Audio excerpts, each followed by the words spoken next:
mwezi wa 6 mwaka 2021. Natumai kwamba mamka vizuri. I hope you've woken up. It's another new day and you prepare to tackle the day as we also tackle the issues that affect you on the Tackle Diaspora edition, being the Thursday of 24th June 2021. As usual, I request that when you join in, please like. When you like, I get to know that you're watching us, and after you like, please share. When you share, you give someone else an opportunity to wide the broadcast. This is a tackle. A tackle begins now. Kama kawaida, tuko State of the Nation Diaspora edition. Tuko na wakili MUTHONI MBURU, Secretary General Jubilee Youth League. Tuko na jamaa anaitwa David MAINA, Chairman Vijana na KAZI, na tuko na Martin NGONI ambaye ni fan of the week. Na pia is a very active citizen. The only reason why he's a fan of the week is because he's a very active citizen and he's been very active on the show. You can also get an opportunity to be a fan of the week. Last week we had Martin Warui. Martin's a very good citizen. Martin Warui from Kasarani was here last week as a fan of the week, and today we have Martin NGONI from Kikuyu. Watu ambao nasikizanga simu ya Martin NGONI from Kikuyu. He was also in the US, na pia ni kijana ambaye anachapa kazi, atatuambia mambo ni vipi mahali alipo. Lakini kama kawaida, before we start off we have to pray. Alafu tukirudi tunakuja kuwapa salamu zenu. Please, when you join in, please like, share and let us know where you're watching us from. Mighty Father, we come before you this morning. We worship you, we glorify your name. Thank you for another opportunity to be alive this morning. We thank you for this show. As we started, be with us as we have this conversation. May it edify the fabric of this country. In Jesus' mighty name, I pray and believe. Amen and amen. Haya, asante sana. Naona kuna comments. Comments mingi zinakimbia, zinapotea mapema. Kwa hivyo nitaanza na zile ambazo naweza ona. Munga alito continue. Good morning, Team Tackle. Tuning in from Covent United Kingdom. Good to be part of this morning show. Thank you so much, my brothers. Good to see you. Babake Willie, KSA, tuned in. Asante sana. Kicks Davy. Good morning. Good morning to you. Kicks. Babake Willie. Good morning, Diaspora team. Asla. Thank you so much. Good to see you. Jared Kimeto. Mheshimiwa Tapsago Iward. Good morning, GB. Tuko live hapa CC Boss. Asante sana. Salimia watu wa Eldoret. Karoki wa Masi. Watching the most exciting show, the tackle from Kayole. Thank you so much. Good to see you, Karoki wa Masi. It's a pleasure. Balozi Major Eric anasema Sergei alikoyani Kakamega County already tuned in. Asante sana. Humble kind man Pantera Pardus Victor. Good morning, GB. Good morning to you, sir. Rose Liala, Lady Tosha Tarbo anasema Lady Tosha Rosie from Tarbo. Good morning, Bitok watching live. Asante sana. Pia unaweza piga simu State of the Nation 0779-800-010 0779-800-010 State of the Nation 0779-800-010. Unaweza piga simu tuambie mahali ulipo, hali iko vipi. Haya, naona Kibet. Good morning, Team Tackle. Good morning to you. Aaron Derito. Good morning. Good morning. Naona nani mwingine hapa. Okay. Edwin Korid, another day in the office, my friend. Let's tackle it up. Korid, asante. Good to see you, my brother. David Kitur tuned in from Kapsabet. Isaka Biken, good morning. Good morning to you. Balosi Eric Major, I love the show. I love the presenter. Sergei Likuyani, Kakamega County represented. Aya, when I come to Tarbo this month, I'll come and look for you in Likuyani. Aya, asante sana watu wa Sergei. Cycling Masai, thank you so much. But the Cycling Masai made a gift for me. I think it's on his way. Jana aliweka Wells Fargo. When it gets here, I'll show you what it is. But thank you so much, Cycling Masai from Narok. Anasema good morning, GB, tuned in straight for outer Narok. Asante sana. Jackson James Ngoe, huyu mtu wa Moiben. Good morning from Moiben, Sergoit. Asante. Laxi G, good morning, GB. Laxi watching from the UAE, United Arab Emirates. Asante. Lakoske E, good morning from County 047. It's good to see you. Emmanuel Serem, good morning from Kapalamai, Cherangani. Good to see you, my brother. It's indeed a very, very good morning to you. Jacqueline Jebishi watching from the United States of Kiambu. Ala, okay. Waviki, morning, Peter tuned in from Nyaururu. Asante. Carol KB, good to see you, Carol. Kolo, actually Kolo, sorry. Watching live from Bomet. Thank you, watu wa Bomet. Nashukuru sana. Titus Boton. Good morning, Bitok tuned in from Eldoret. Mwingiri kwa Patrick Gringi watching from Kapsarani. It's good to see you. Ken Kip Kentai. Good morning, tuned in from Eldoret. Kip Cheriot watching from Eldoret. All right, I'll try and get the match comments that I can. Let me check who you have on YouTube already.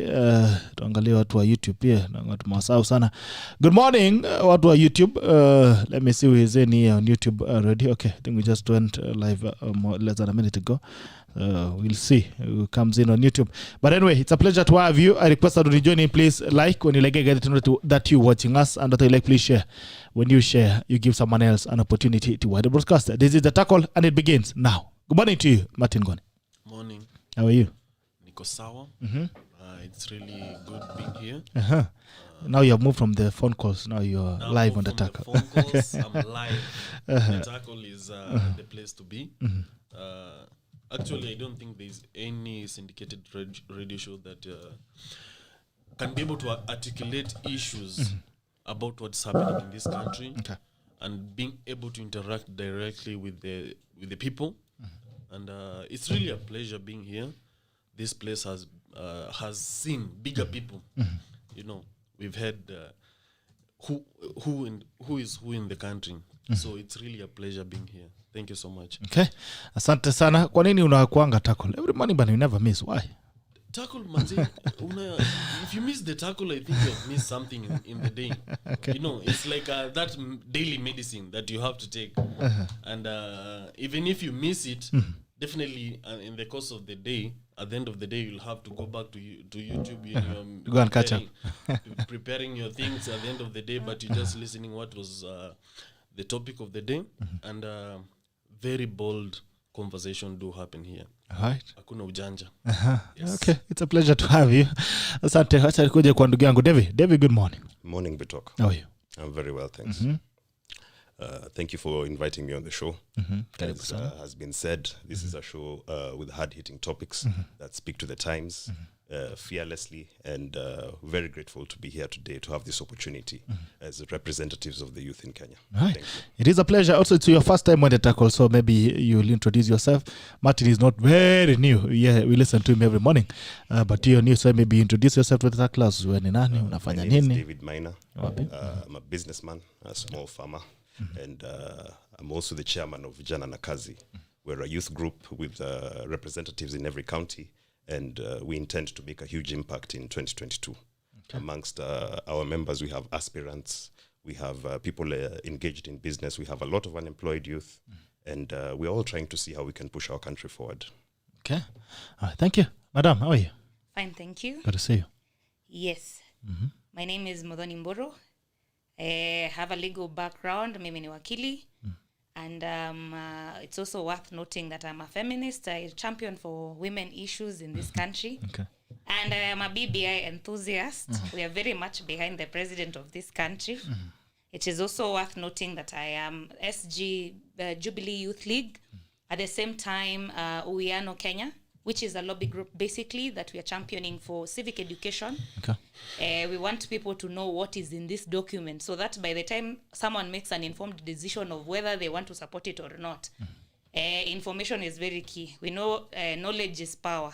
So people should just not say, sisi hatutaki kitu fulani kama hamjajua what indeed is in that document.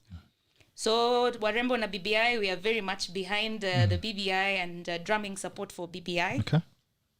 Yes, na niseme pia mimi nilikuwa student leader wa kitambo Kenyatta University where I served as the Secretary General. Na pia I'm a political aspirant for 22 Ruiru constituency. And in the event where we are very optimistic that BBI is going to go through, I will also run for a greater Githurai constituency which is going to be split. And these are some of the things, the fruits we are reaping from the BBI, and we're going to talk about it at length later on in the show. So I'm very grateful for you having us here. Yes, and I know I'll be a frequent guest here because I'm very passionate about the youth affairs and women affairs of this country. Karibu. Asante sana. David Ngiatija on YouTube, always a good day. Start with a tackle from Molo. Asante sana. Good to see you, my brother, David Ngiatija. Martin should be a regular. He speaks for ordinary man. Okay. Martin, nasikia kwamba utafute kiti na usisonge. Okay. All right. Ken Kip Kentai, good morning, tuned in from Eldoret. Asante Kip Cheria watching from LD. Kijana wangu hapa Dennis Modet Kirui. Anasema good morning from Naivasha. Ile mauano iko hapa.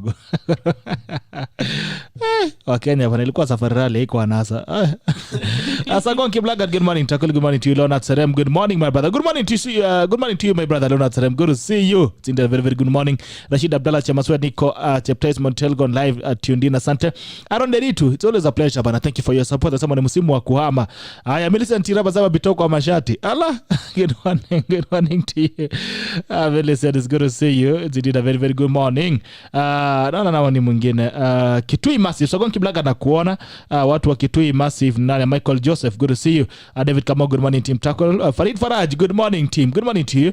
And Adu Twini, karibu sana. Ansama tuned in. Alexi G, guess move closer to the mics. Watasonga, usijali. The next speaker is feminist masculinity to the end. Feminist masculinity to the end. Hii ni Rodriguez speaker. Okay. Valosi Eric Meja, please be talk, share numbers of studio. Nambari ziko pale 0779-800-010 0779-800-010. Zakonki Blagat, BBI na kuwa mrembo is an oxymoron, Miss Muthoni. Okay. Emmanuel Dadama, good madam, we support you. Asante MC Kalia. Jambo chairman Menokisho Kettle Deep, it's good to see you. Naona Kipkorir Ben, good morning GB to locked in. Asante. Evans Cheptio na kuona station gani hiyo? Ndio hapo uko kwenye station tayari. Nauliza station iko wapi? Haya, wacha tuanze na tuende masokoni kwanza. Nimeona tumeanza na watu wa airtime, Swift airtime inakupa nafasi ya kuweza kununua airtime kwa njia shwari na rahisi zaidi. Imbia pale kwa paybill number, weka 325325 kwenye business, ukiweka business number enda pale 325325, alafu account number namba yako ya simu. Kama ya studio 07798002 unaweka 325325, alafu unaweka nambari yako ya simu, alafu kazi inaweza kwa shwari. Hata kama una pesa kwa M-Pesa unaweza fuliza. Fuliza siku hizi ni part ya balance. Kama uoni kama fuliza ni balance yako, if you don't see it as an actual balance in M-Pesa, wewe ni dynasty. Uko fuliza hapo, unaweza kimbia pale ufuliza haraka upesi. Watu wa Rex Roofing pia, Rex Roofing inakupa nafasi ya kuweza kutengeneza nyumba yako maridadi zaidi. Rex Roofing inakupa quality shingles, alafu stone coated tiles, na pia waterproofing membranes na gutters, water harvesting gutters. Beni safi sana UPVC. Alafu unaweza kuchukua maji yako shwari zaidi. Maridadi Motors also inakupa nafasi ya kuweza kuimport gari yako kwa njia rahisi zaidi. When you import Maridadi Motors, you get to save up to 300,000 Kenyan shillings. 300,000 Kenyan shillings. And Maridadi Motors, we say trust the process. When you trust the process, gari yako inaweza kufika rahisi sana kwa njia shwari zaidi. Maridadi Motors Sacco pia inakupa nafasi ya kuweza kuweka akiba if you want to save through a Sacco. And we encourage these young guys who are coming in here every day. Please, learn the saving culture. Unaweza save na Maridadi Motors Sacco. Ukifika wakati ambao unataka motoka ama locomotive, unaweza kupea gari kwa 50%. Kama umesave 50% ya value of the car, kama gari ni milioni 1 na umesave 500,000 Kenyan shillings, unaweza kuchukua gari yako alafu unaweza kulipia linye balance nyingine pole. Pia Maridadi Motors inakupa Maridadi Driving Academy, sio driving school, Driving Academy. Unaenda pale unaweza kufunzwa gari vizuri sana. Kama uko na pesa ambayo umetoa America kama Martin Ngoni ambayo inalala kwa benki, you can invest a Maridadi direct import, that is import to sell model, and you invest with Maridadi import to sell model, you get to earn up to 15% profits on your investment. Ukiweka milioni 1, 15% ngapi Martin Ngoni? Ukiweka 1 million, what is 15% of 1 million? 1 million. That's about okay, Maisha. David, yes. 15% of 1 million. That's 150K. 150,000. So you get 150,000 on that investment of 1 million. It's 2 million, that's 300,000 Kenyan shillings. Wana import gari na jina yako and they sell it on your behalf. That's the best way to deal with your money. Best way to invest your money. Anyway, this is a tackle and it begins now. Acha tuanze na dada yetu hapa wa BBI. What's the state of BBI? Currently, as we speak, we are at a point where we are waiting. But we are very hopeful. Delay is not denial. We all know that. So currently we are waiting for the decision that will be made, court decision by Court of Appeal, to skie vile we are gonna be the decision that is gonna come out of it, so that we know now the next place. We are very hopeful that indeed the decision that will be arrived at is gonna favor us. Because we all know what happened with the High Court decision. What happened? We will not point fingers and say someone was biased, but we feel like some people really weren't happy. We all know the judge ambaye sisa mtaja because he's a very good friend of mine. He took me through my judicial attachment in Kiambu. Okay. And iko siasa hapo. So you don't have faith in someone who took you through so should you also have faith in him? Because you are a product. Kwa sababu ya BBI and we know how hii document ni ya wananchi. Sometimes there's the good of the law. It should be what should favor the people and what people really want. So I believe a very good decision is going to be arrived at by the Court of Appeal, that we won't even have to go to the Supreme Court. And in any case, if we go to that other stage that we have to appeal and go to the Supreme Court, I believe in the Supreme Court. First of all, I'm very happy that we are being, for the very first time in the history of this nation, we have the leadership of the Supreme Court, which is now taken over by women, which is a very good thing. And it's very positive that now young women, young girls can see that there's indeed a transformation. I'm so happy and so proud of Martha Koome. And I know if at all we get to that point where Martha has to make a decision for the sake of this nation, she will do what is right by Mwananchi, what we want for this nation to ensure that this nation is moving forward. And that decision is the BBI way. Yes. Okay. David Kamau, what's the state of BBI? I've been on the ground, and the consensus on the ground may be that my sister here, MUTHONI, might not be conversant with, is that this thing is an unpopular initiative. There are no Kenyans who backed BBI. Kenyans were in shock that we're being told that this thing is a popular initiative. It didn't come from us. And in fact, if you look at the appeal, it's not the people of Kenya appealing this thing. Okay. Who is appealing? Well, there is MBURU, Muigai Kenyatta, his brother Raila, the Attorney General and such. And we are nowhere in this appeal.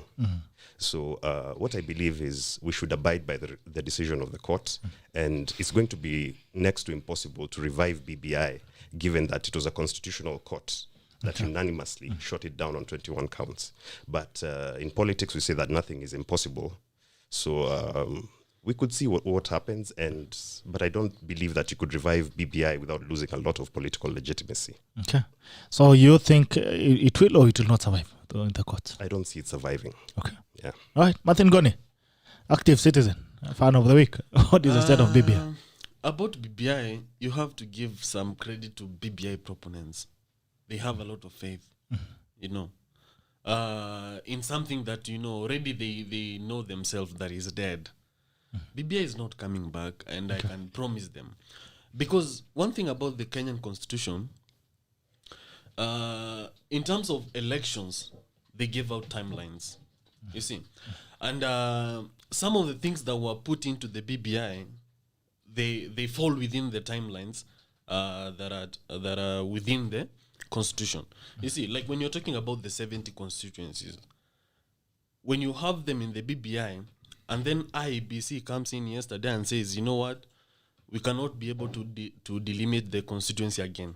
You see? So in real sense, it means BBI is dead. Okay.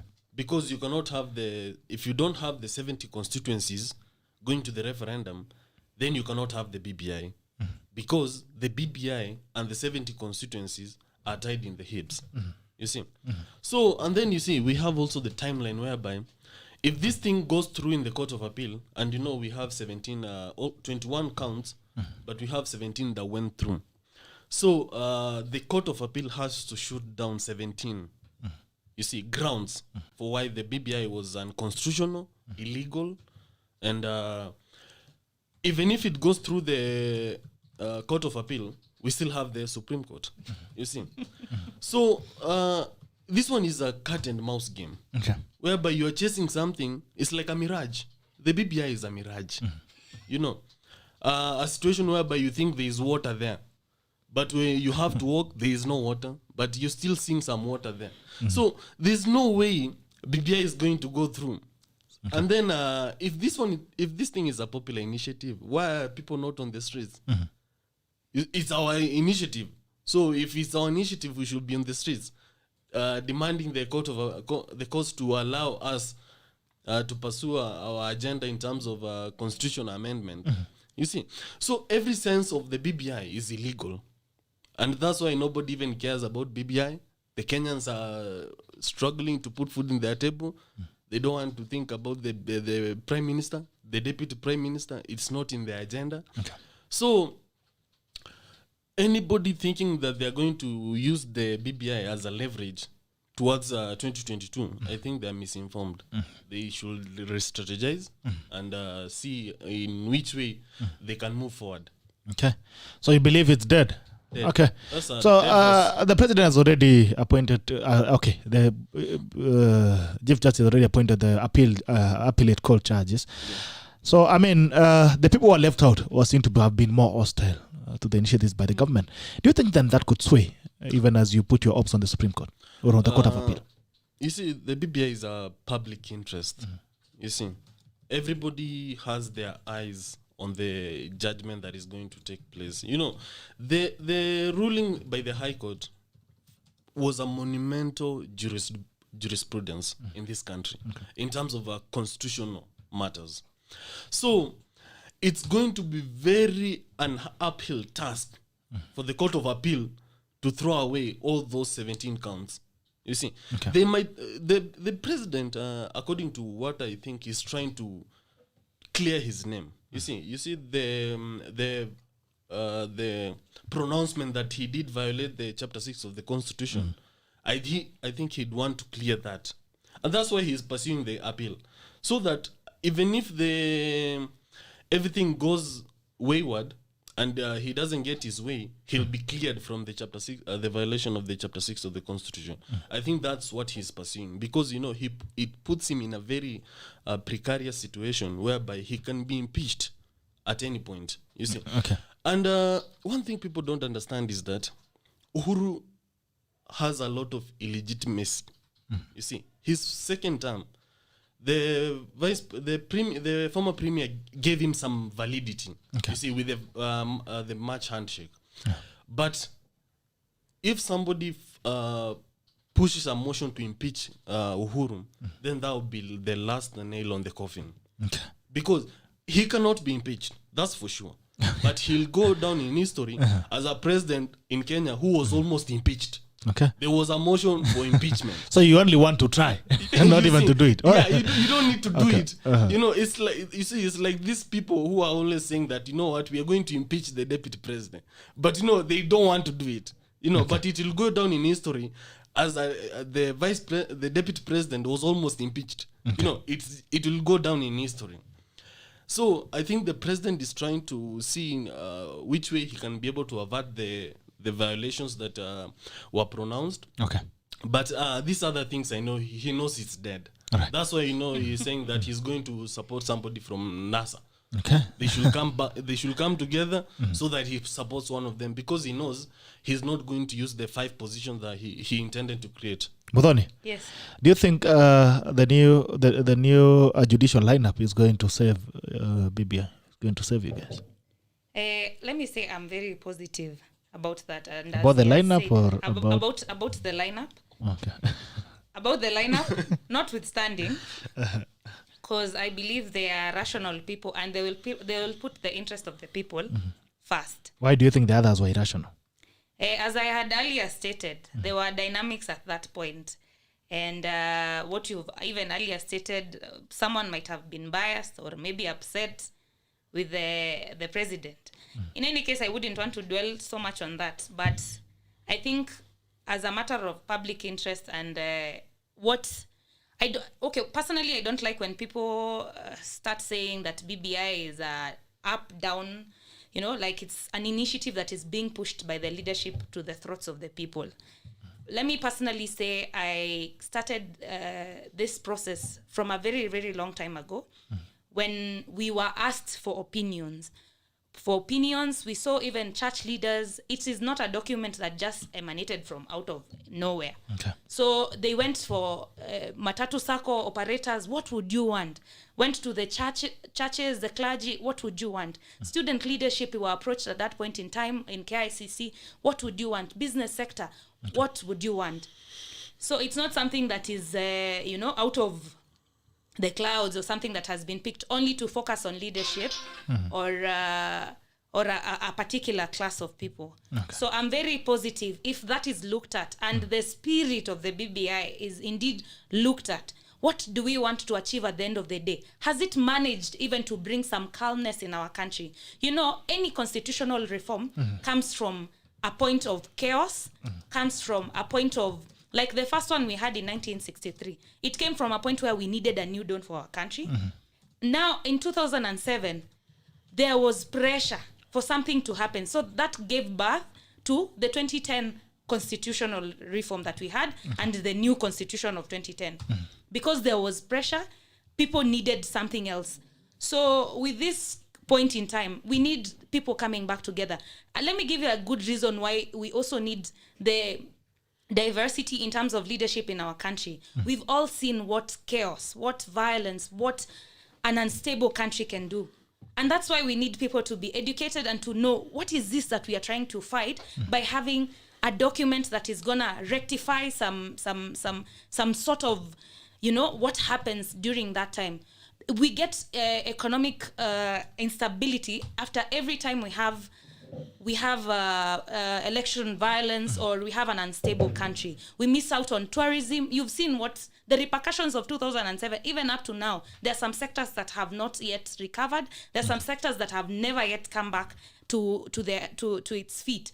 So this is what we are trying to avert by bringing the people together. Since the coming together of President Uhuru Kenyatta and Raila Amolo Odinga, we have seen changes. We have seen a calmness. Yes, the BBI is not perfect. Neither is any constitution. No constitution in the world, even in America, a country that is, it's very, a very civilized country, even countries that are trendsetters in the world, they still get constitutional reforms up to date. So there's no perfect constitution. Even if we search where, in which country whatsoever, we won't find a perfect constitution. But constitutional reform is something that will continue going. There's no point in time in our country we'll sit down and say, now we are perfect. Absolutely. So the BBI, hatuwezi sema it doesn't have a dosari or a mark where it's not, doesn't resonate with everyone. But can we look at it now in terms of generally, what is it that it's gonna, what bridge is it gonna bring? What sort of healing is it gonna bring to our nation? Okay. Yeah. All right, David, do you do you think it's gonna this will save them, the judicial lineup, the lineup of the courts? I don't believe so, because if you look at the ruling, the BBI ruling, this is a ruling that's been acclaimed by legal scholars around the world. And we would be taking ourselves back as a country if we reneged on the BBI ruling. I think the ruling shocked a lot of Kenyans. We didn't know that the court would unanimously put down BBI. And I believe our judiciary will do the best thing for Kenya, because of the three branches of government. It's the judiciary that really speaks for the people right now. Okay.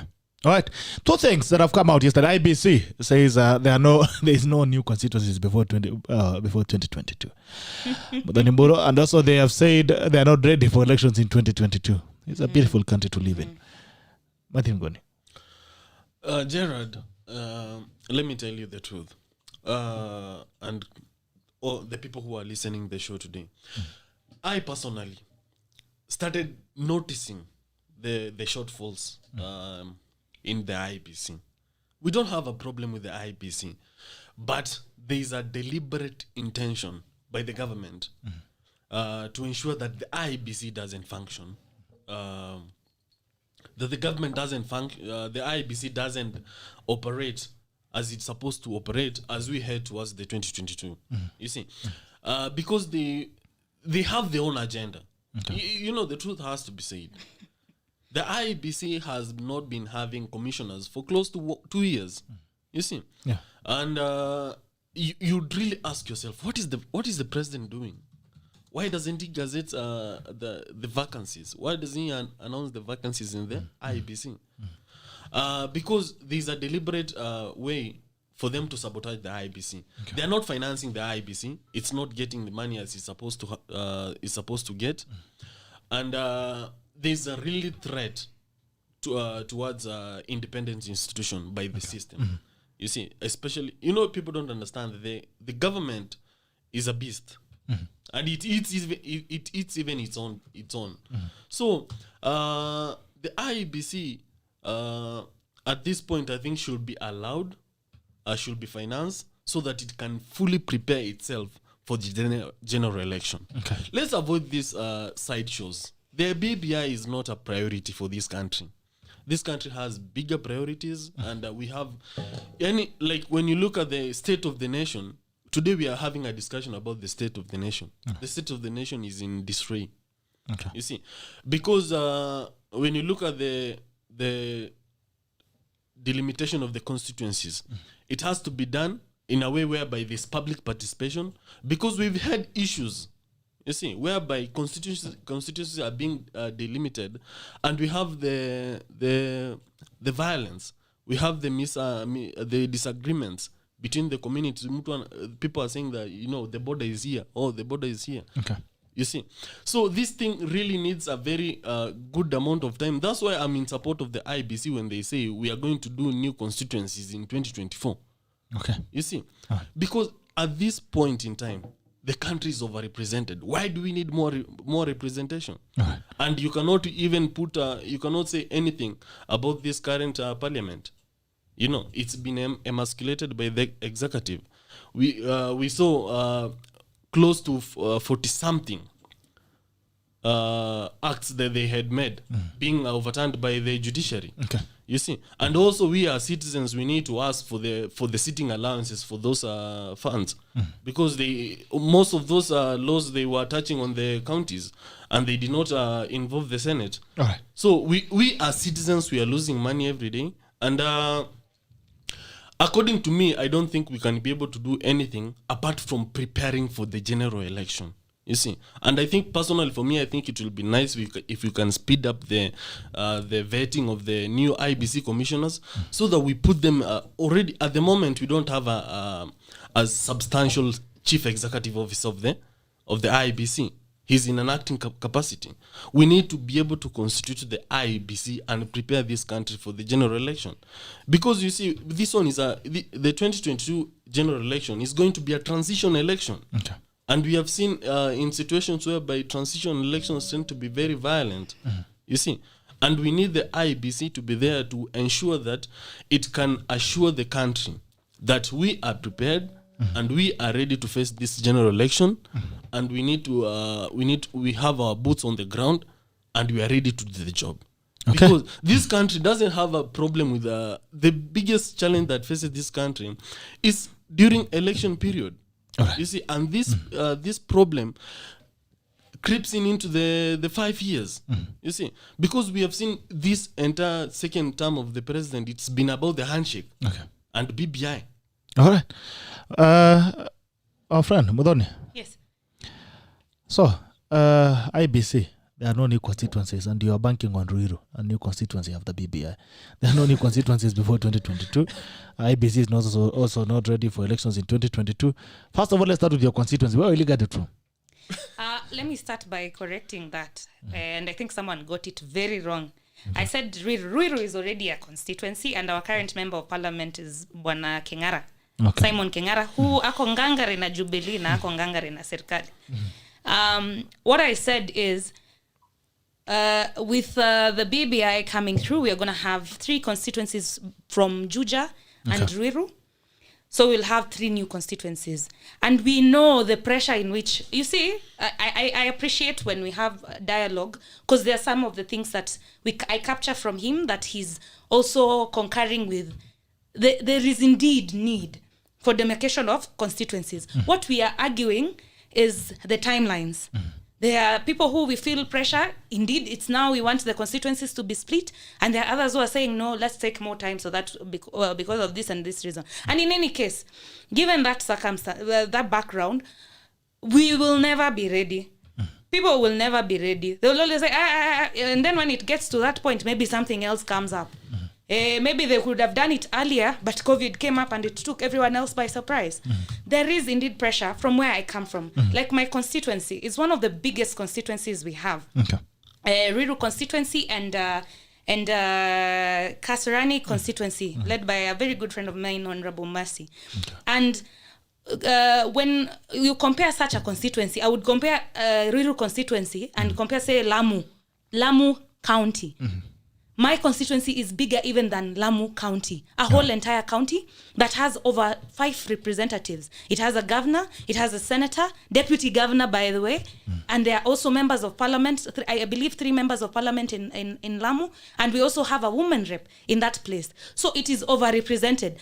Such things are things that, need to be addressed. You can imagine with a constituency that has over 400,000 constituents. And then you compare with somewhere which has 80,000 persons, and it's a county. So what are we saying? We have limited representation. That's why we had that dialogue, 1 man, 1 woman, 1 shilling. Let people get what they deserve. The same case with Kiambu County. Kiambu County has so many individuals. This is not only a central narrative or a central initiative, because even in Nairobi, we can feel the pressure. There are people who are leading constituencies which are overly big, and we need such people to have equitable representation. So for me, it's not only about Ruiru, but also those places that there's dire need for representation, for there to be adequate and equitable representation. Not somewhere, a place where it has very few individuals, yet they have over 20 representatives. Yet another area in which one is more deserving, my dear? Having Ruiru to have the 7 representatives, or Lamu, which is a very small part. You see? So Okay. So IBC says those constituencies are not there. What we are saying is... So what will happen? No constituencies before 2022? They're saying the earliest they can do is 2024. We are waiting You'll for wait. it to happen. Okay. We are waiting. Maybe they'll feel the pressure. As we say, a day in politics is a very long time. All right. The dynamics might change. Okay. All right. Now, is it possible to push elections? I think that's a question, David, as a new person, because do you think it's possible to push elections? Kalonzo Musyoka yesterday maintained that the election date in the constitution is very firm. Is it possible to push? Well, Atuoli has told us we'll push until we have BBI, even if it means 2030. Taskuma had it part of BBI. Do you think it's possible? To begin with, there were some very unfortunate events that happened in 2007, 2008 in this country. And the Kriegler report made some recommendations that made their way into the Constitution of Kenya 2010. And among those recommendations was that we shouldn't make any major changes to the election 2 years before the election. And this is why IEBC is saying that they're not going to delineate new constituencies until 2024. Okay. So personally, I believe that we can't afford to push these elections. Right. This is also, as was said, a transitional election, just as 2007 was. The younger generation at that point, which was Uhuru and Ruto and so forth, had to come into power in 2013 to hand over the baton. And this is what's going to happen in 2022. I don't see any legal grounds to push these elections, and it would be out of touch with the people of Kenya. So it's not coming.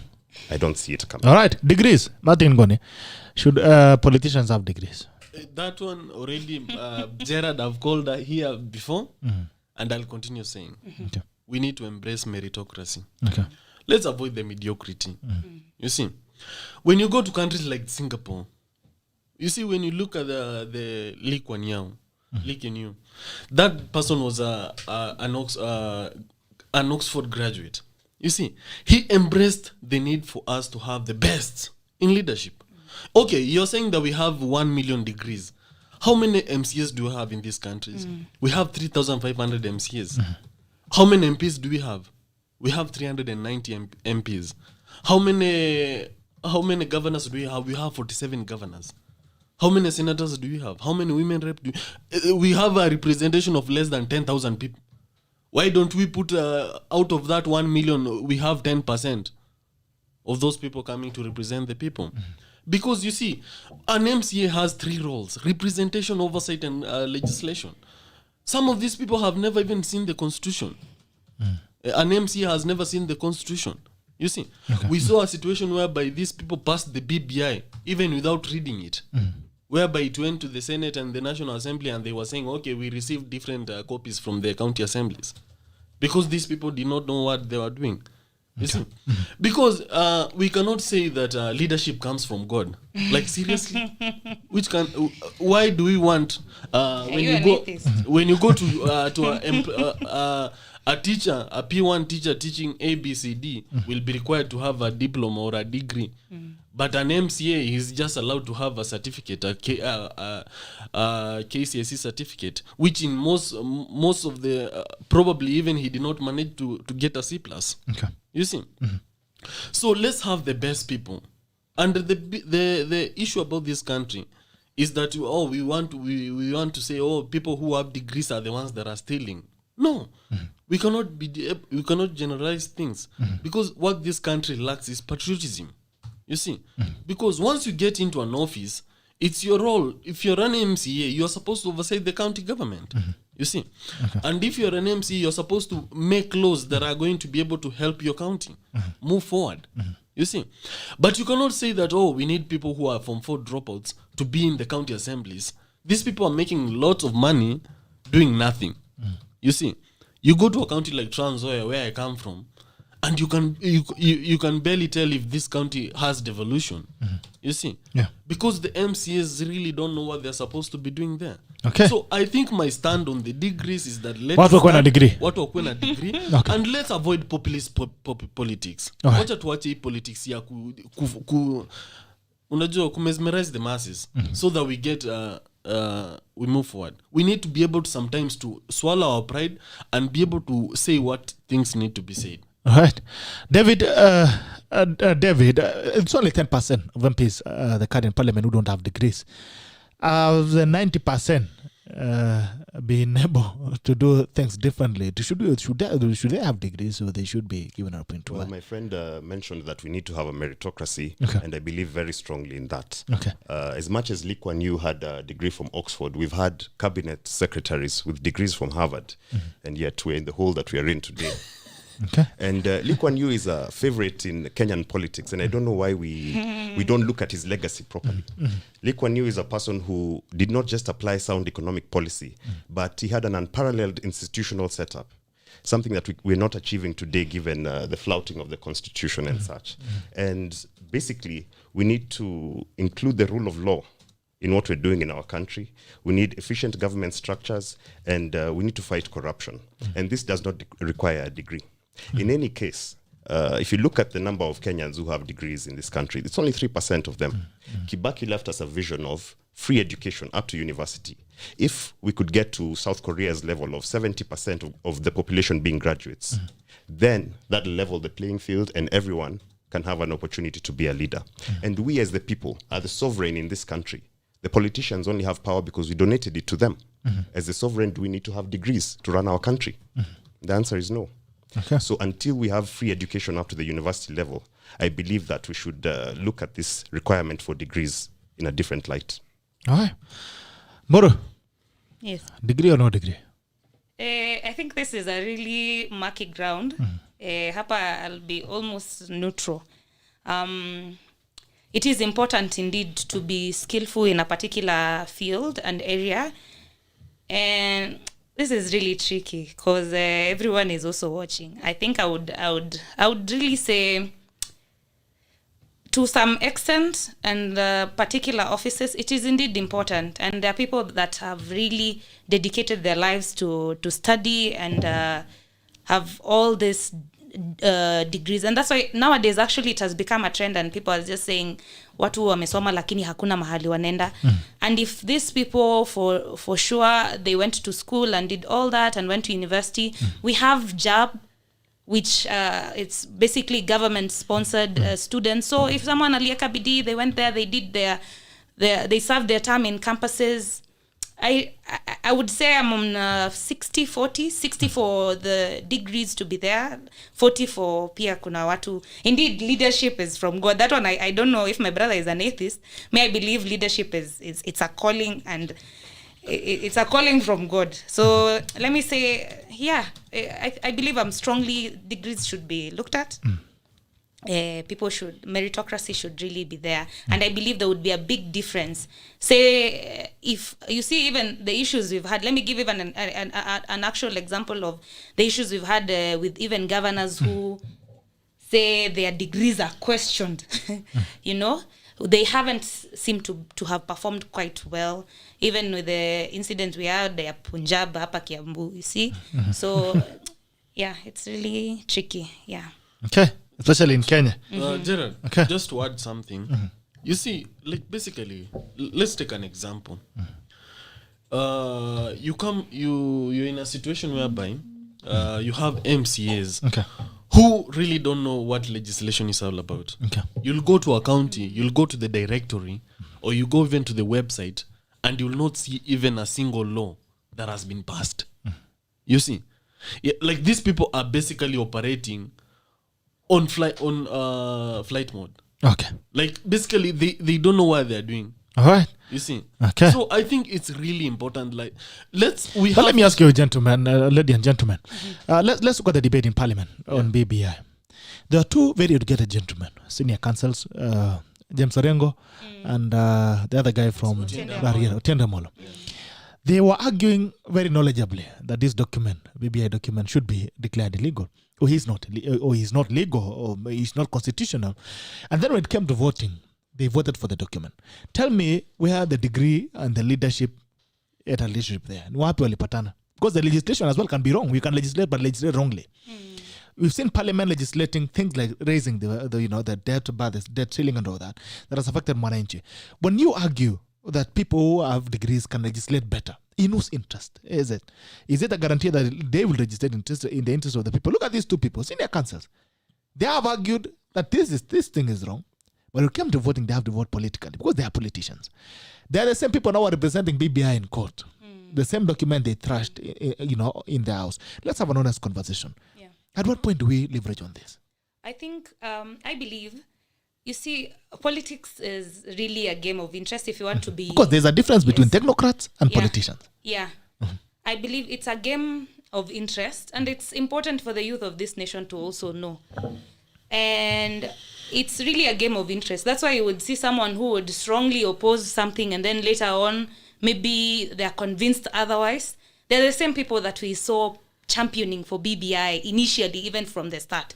And I believe they were even part of the persons who were used in the drafting of the same, yeah? So these are not people who came out of nowhere and maybe they are saying there are some new concepts that were introduced along the way that they are not partisan or they are not happy. And also we've seen if there's tension in your political party, then you like, let me give you an example with what happened in Jubilee. If someone... And it's the trend that we are taking. If you see, these people, they're not paying so much attention to me, I think maybe the other opposing side would. You want to make noise about something. Okay. And then if they take you seriously, you maintain in the political party. And especially when you're fighting for space in the hierarchy. Someone, I would say, very openly, like Irungu Kangata, he was trying to make noise so that he sees, Hechi will call him. Amwambie, no, calm down. But when that was not offered, he swinged and went to the other side. Okay. The truth be told, it is all about interest. Okay. Today, myself, I don't think I can shift camps. I wouldn't. But if someone is offered a better deal and sees, so what time have you moved from degrees to camps? I have never moved. I've always been now you're talking about degrees now. I'm hearing you're telling me about camps. Anyway, the same question, gentlemen. Where do you live? Is it about integrity? It's about the papers. Because anyone can produce papers. We are in Kenya. We live in Kenya. If you want a degree, I'll get you tomorrow. And he will run. So, when you talk about the quality of leadership, is it about the integrity of the leader or it's about how qualified they are in terms of where they've gone to university and the papers they have? In Kenyan setup, it's been clear. It has not worked at the political scene. Should we then maybe talk about maybe the administrators? We can talk about administrators having those qualifications because they make administrative decisions. It does not. Does it guarantee? Does the papers guarantee? Does it guarantee that this guy as a master's now is going to be a good politician? Is going to be a good leader? I have no qualms about people being highly educated in order to take public office. But what we see with Otiende and Orengo is that these guys drafted this constitution of ours. Okay. They were crucial in the fight for this constitution. And yet the same brains go and draft BPI to go and make, is it 70 amendments to the constitution 74. At once? 74 amendments, thank you. So I wonder what's going on if the brains who are running our country can change their minds like this. And in my view, I think this is nothing but twisting, horse trading, and intimidation that is depriving us of the intellectual rigor by our leaders. And I believe that if they just listened, and I think this is the best quality a leader can have, just listening. You don't need a degree. Listen to the people. As a sovereign, they will guide you. BBI claims to have had public participation. Okay. But I don't think there was any public participation. How can you collect views at a rally? That doesn't make any sense. And they had these one-day seminars where leaders would go and, leaders in fact who've lost their ground, would go and tell us that they've passed resolutions on behalf of the people. Okay. All right. Martin Ngoni, what are the guarantees? You see, 5 seconds. One thing about the Otiende Amolo and James Orengo case is whereby patriotism has to come first. Okay. Second to, and the party interest has to come second. You see, but they chose the party interest and not they did not go the patriotic way. They went the party position way. You see, because in real sense, if you listen keenly how Otiende Amolo articulated the issues, you'd really understand that this person is really against the the BBI. So where does this degree help the mwananchi now? Because if at the end of the day it does not serve the same interest. You see, at the end of the day, Gerard, you see, we have some laws that have been passed. And for those laws... They have been passed even when Parliament had 0 degrees in 1963. We still had a constitution. But you see, at the end of the day, these people had some form of people who are helping them, who had papers.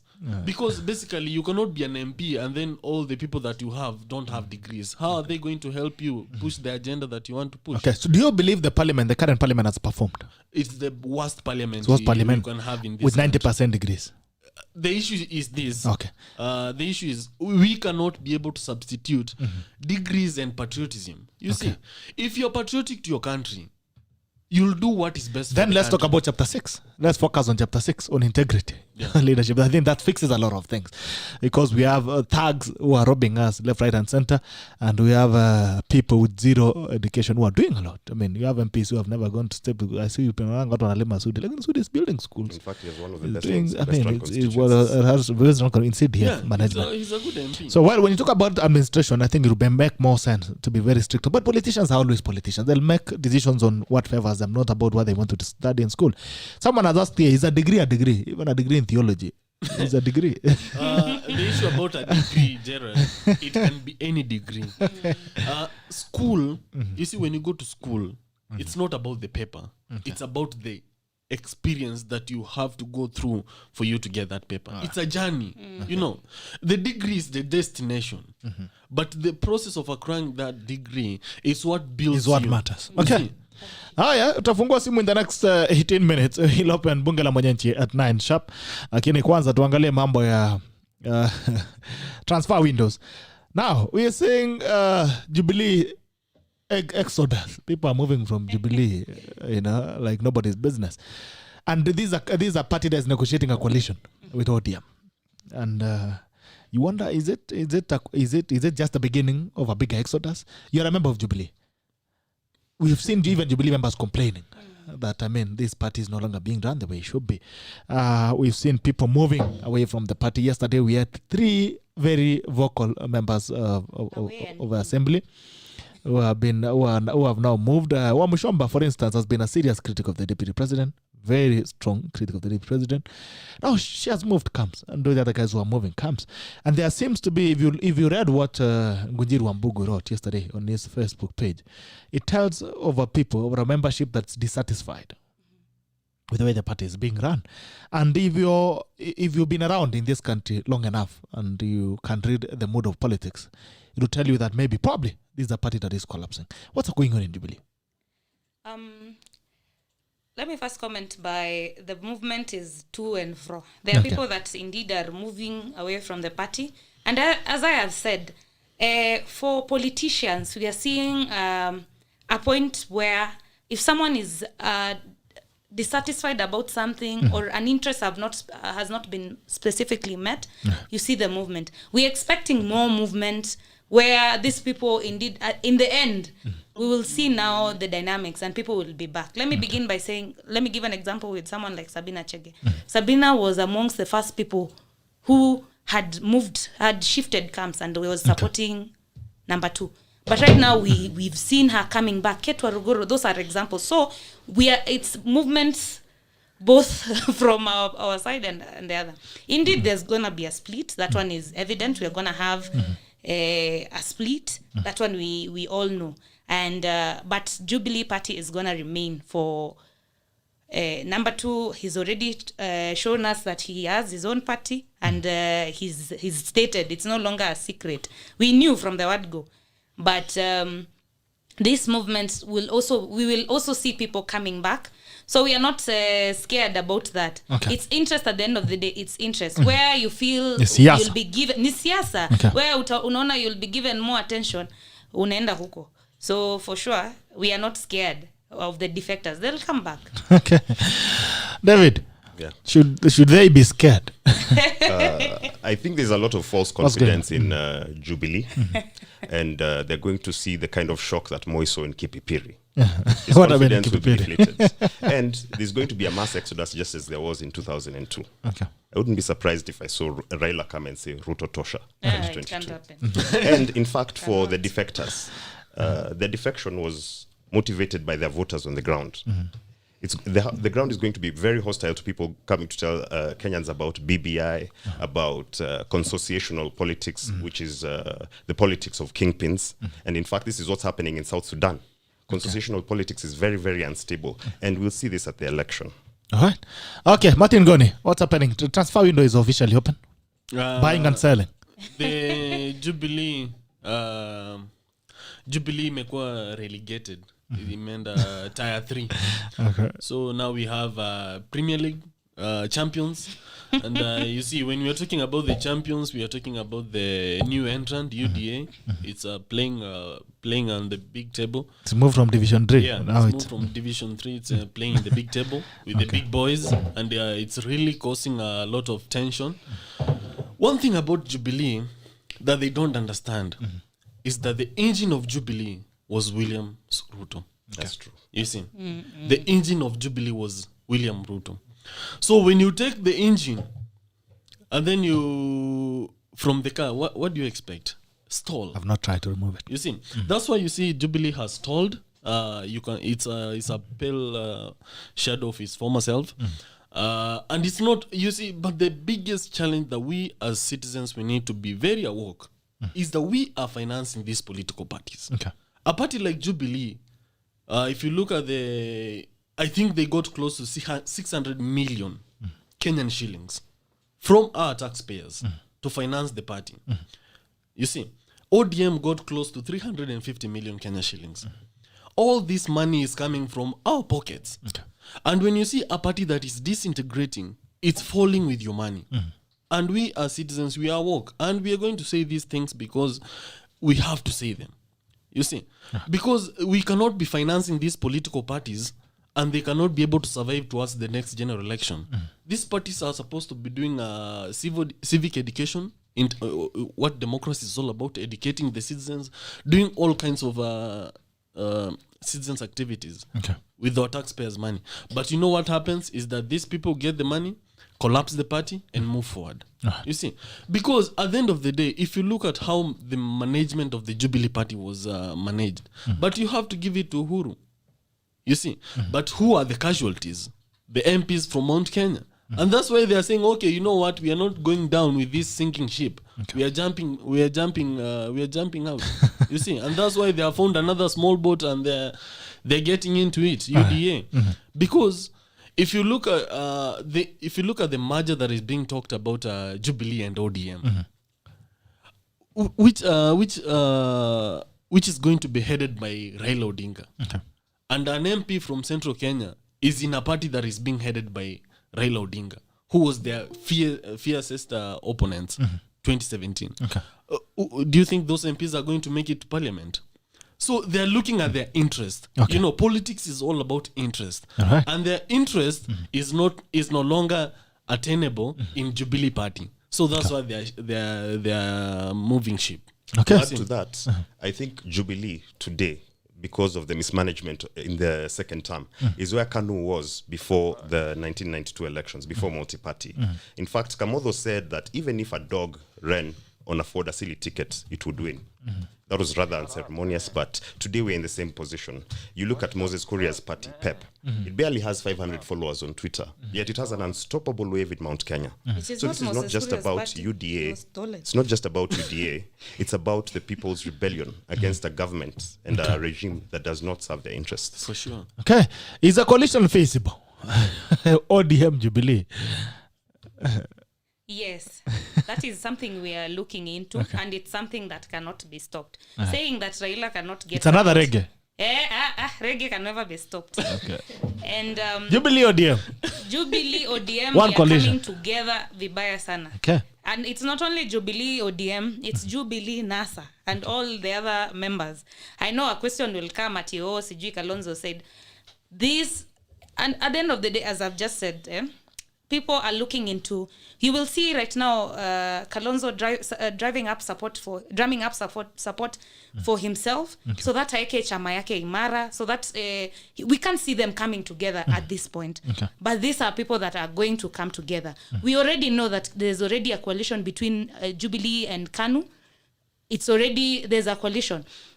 We've seen the coming together of Jubilee Party and ODM, though already by now it's not a coalition yet, but our interests, we are moving together. The same case with. But how many coalitions are you building? We had Oka, which was said is the president's initiative. Now you say that's a rais ameamua.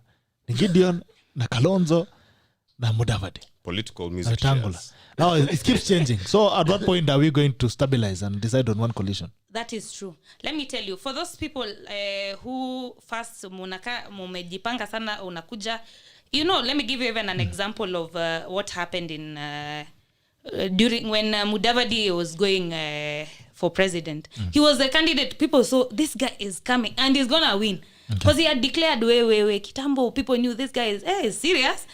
And then Uhuru akaingia katikati. So what we are doing is quite strategic. We are weighing our options.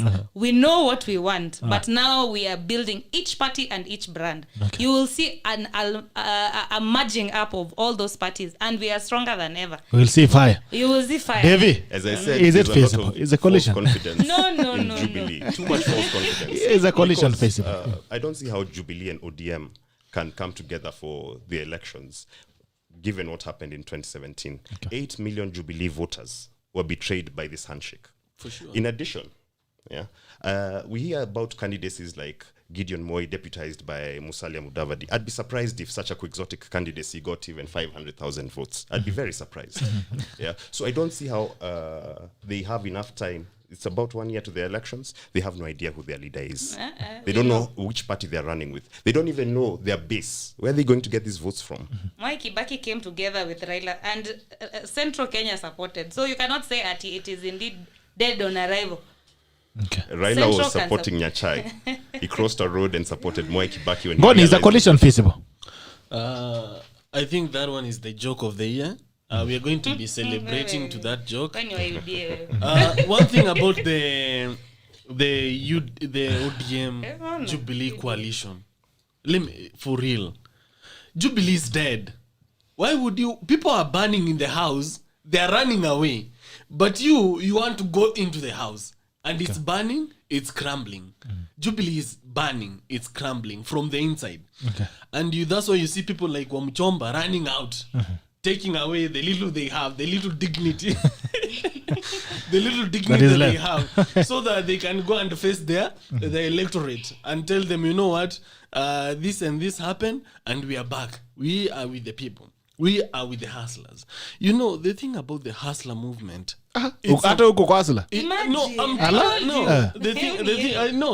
Let's talk. You see, one thing about them. Hustler, it's a movement, It's like what we had in 2002, whereby we said, kila kitu inawezekana bila nani? Bila Moi. You see, and this one is a wave. And when a wave is coming, it takes those ones who are within the wave or those ones that are outside. You see? So it's going to be very hard for them to be able to craft something within this 1 year. This thing has been tried. You see? And one thing about the Raila is that Raila doesn't have ground anymore. You see? When you go to Western Kenya, if Musalia Mudavadi is not going to be on the ballot, people are going to vote for Ruto. Because Ruto has been courting the Luya nation. But he lost in the by-elections. No, that one was the work of the system. We saw. So will the system take a break? We saw officials carrying ballot boxes out of a polling station. Will the system take a break? We saw what happened in Kabuchai. We saw what happened to the vehicles. Examples that favor you. What see, about what we? No, we saw what we saw the intimidation. We saw the machination of the police. We saw the system in its in broad daylight. We saw what they mean when they say we have the system. Haya, bunge iko wazi. Wacha tusikie mambo ya wananchi, nyinyi mmezidi. Jambo, bunge la wananchi. Jambo. Gerard. Hey, good morning. This is Martin Waru from Kasarani. Hey, Martin wa Kasarani, mambo? Niko salama sana. say hi to the panelists there. Niko kwa barabara ndio maana kuna kaeko kidogo, but I've been listening to the show. It's good to see Martin there. Your fellow Martin is here. It's also good to see Muthoni. She's a friend of mine on a certain social media platform, and I follow her. Now, let me comment about the defection of Wamushomba and Co. You know what is happening is very interesting, but it is not surprising. Yeah. Okay. You will see, of course, the way people have said there is going to be a stampede at the Hustlers Mansion in Karen as more people move out or move in. Stampede, people living can cause a stampede. Now, but let me make this statement. Yeah. You see the statements that are being made by the likes of Anne Waiguru and the statements that are being made by the likes of Ngonjiru Ambogo and what Gathoni Wamushomba said after the loss of after Jubilee lost in Juja. Actually, what is happening is that these political leaders are making statements to prepare their supporters, for their eventual defection, So even some of these statements that you see from them saying that we want to fix this party, it is time we had a change in leadership. These are just statements to prepare their ground so that eventually they shift. So nobody is going to remain in that party, and it's because a coalition bringing together ODM and Jubilee and KANU, it is not viable for people who are going to seek leadership at the MCA level, MP level, senatorial level, even gubernatorial level in Mount Kenya. You cannot win on that, running on that coalition ticket.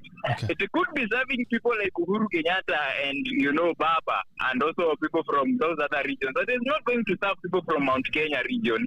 And that's why they are shopping for new political vehicles, So this is just a tip of the iceberg. But you remember, when Senator Kangata wrote that letter, that infamous or famous letter to the president, depending on where you sit or stand politically, he said that there are so many fence sitters in Mount Kenya who are afraid of coming out to support the deputy president because they fear the DCI, is going to be unleashed on them, and so many other things.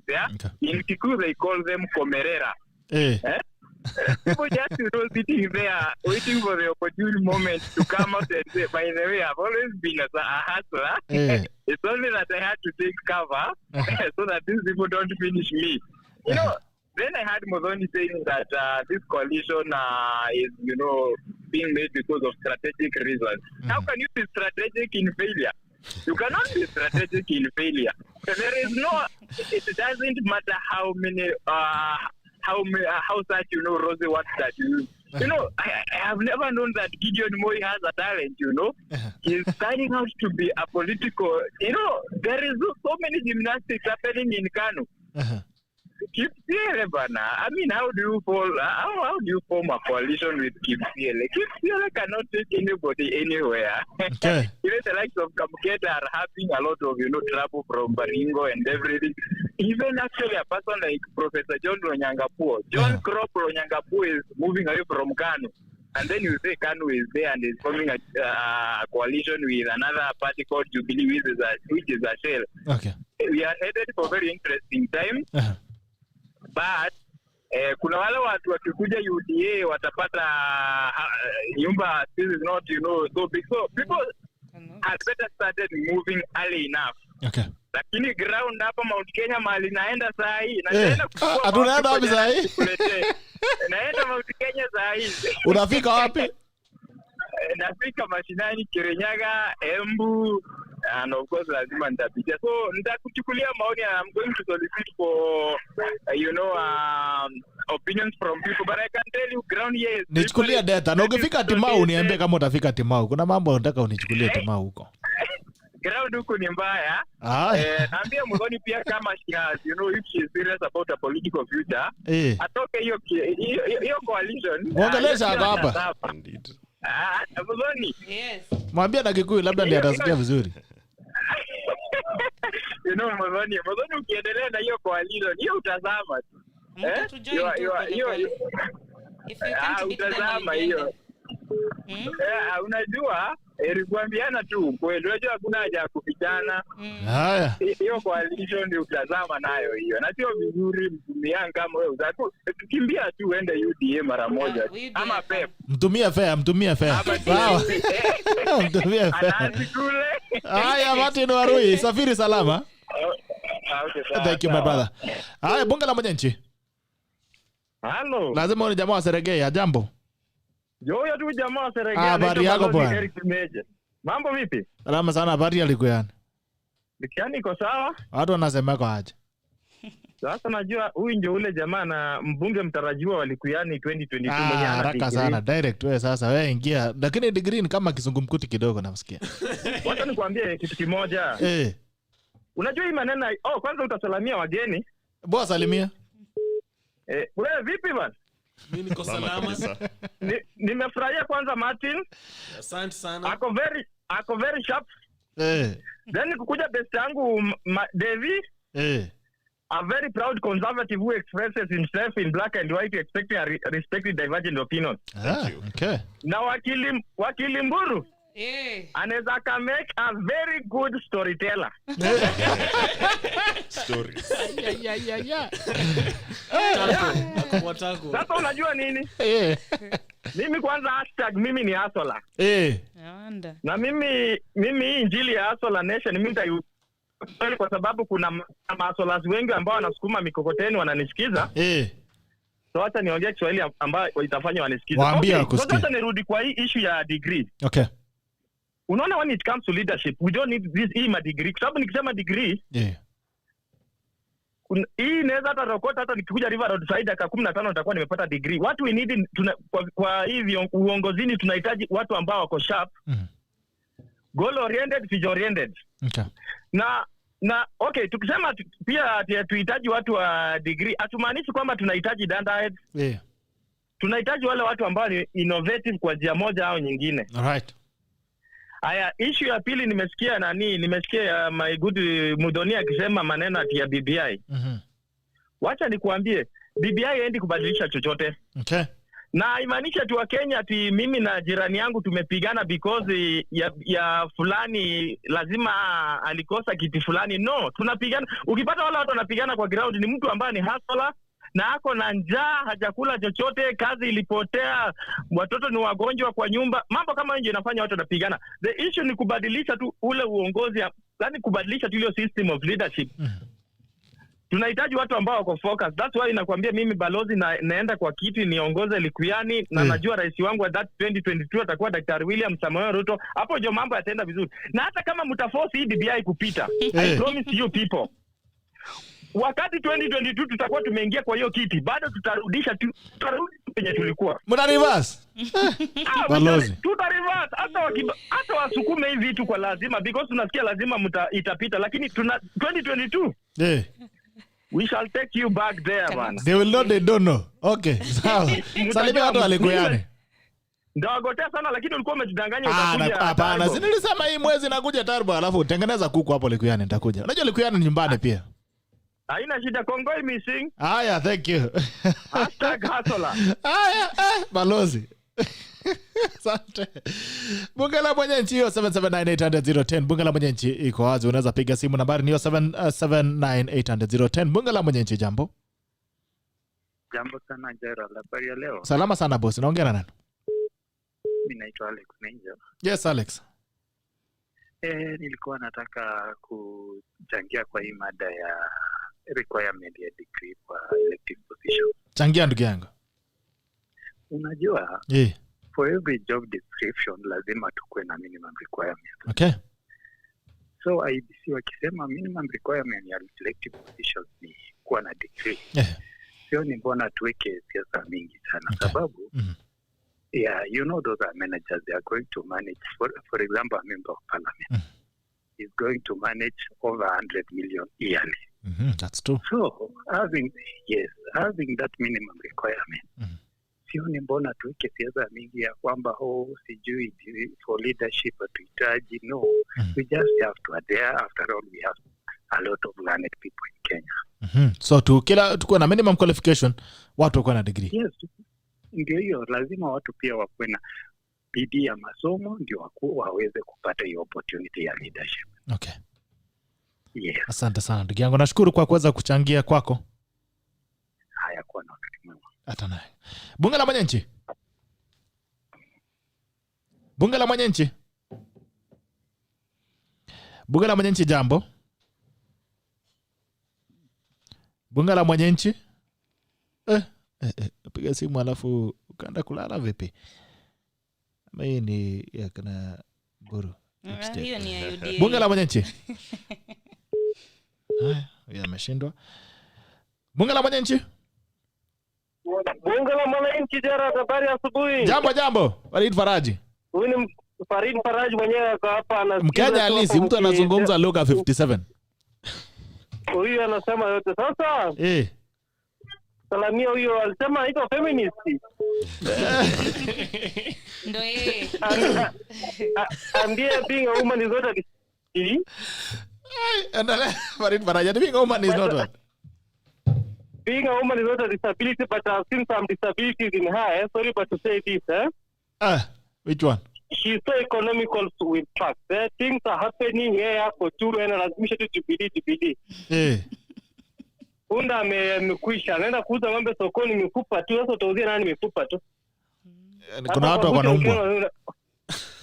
Hata ukienda kwa bucha unaambia mtu usinipatie mifupa, lakini anatuuzia mifupa hapo. Haya, ng'ombe Farid. Things that can be done, Yes. To improve on Jubilee, but at the state it is now, it cannot really be sold out, number one. Number two, there is nothing the central people can be happy about that Jubilee has brought to them. More so, they went voting against an individual. You see, now that is a factor. They went voting against Raila, and when Uhuru was telling his agenda, he used some names to win his vote from his people against Raila. He has not denounced the names. He has not taken Baba to central Kenya almost 3 years down the line after handshake. He has gone to Kisumu like 3 times or 4 times, but not even a single step to central Kenya with Baba, which means this thing is all built in the seat. Mburu amesema wanapanga. Itapangwa tu. It has been there. There was a rumor they were supposed to go there in June 2018. It was pushed to September. It was pushed to January 2019. It was COVID came in. They have been just procrastinating. They are just stealing time from Baba. There's nothing much they can tell Baba that he doesn't know. Number two, ODM as a party is stronger than Jubilee 100 times now as it is. Okay.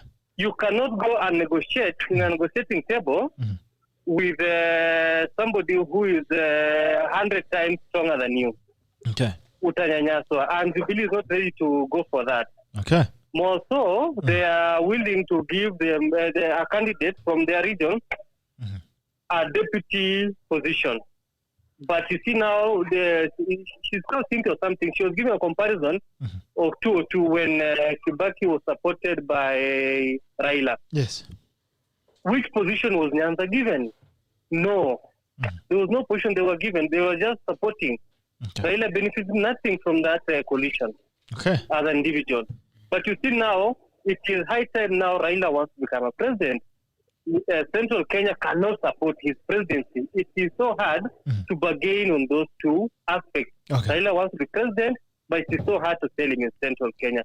Mass exodus is expected. Sabina Chege is on his way. Ketwa Ruguru is yet to confirm his journey. Balala is yet to confirm, but he's fearing his position as a CS. Okay.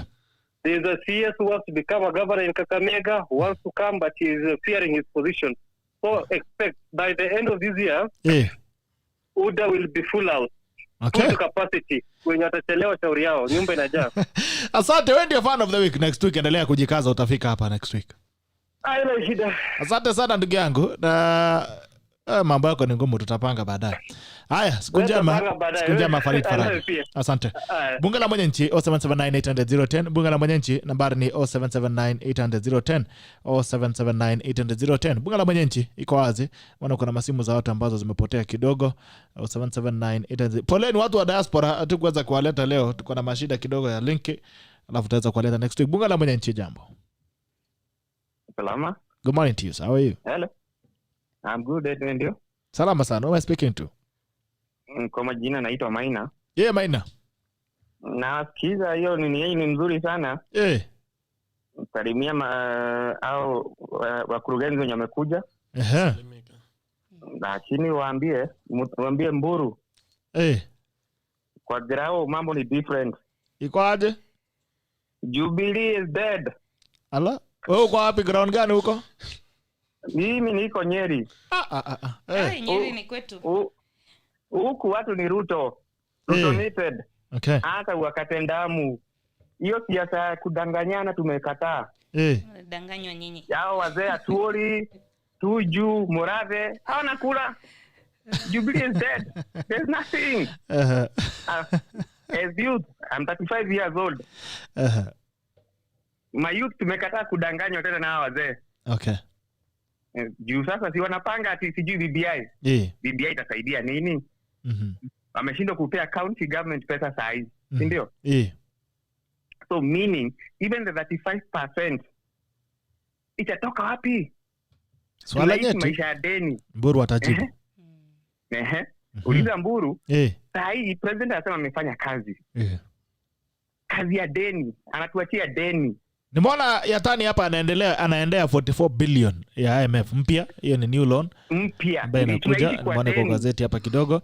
Kwa hivyo pale Nyeri endeleeni kuongeza, sijui kukaza mshipi ama wanasemaje? Kufunga mshipi. That is the point. Kutuambia umefanya kazi, uwezi ni kama saa hii mimi kusema watoto wangu na walipia school fees.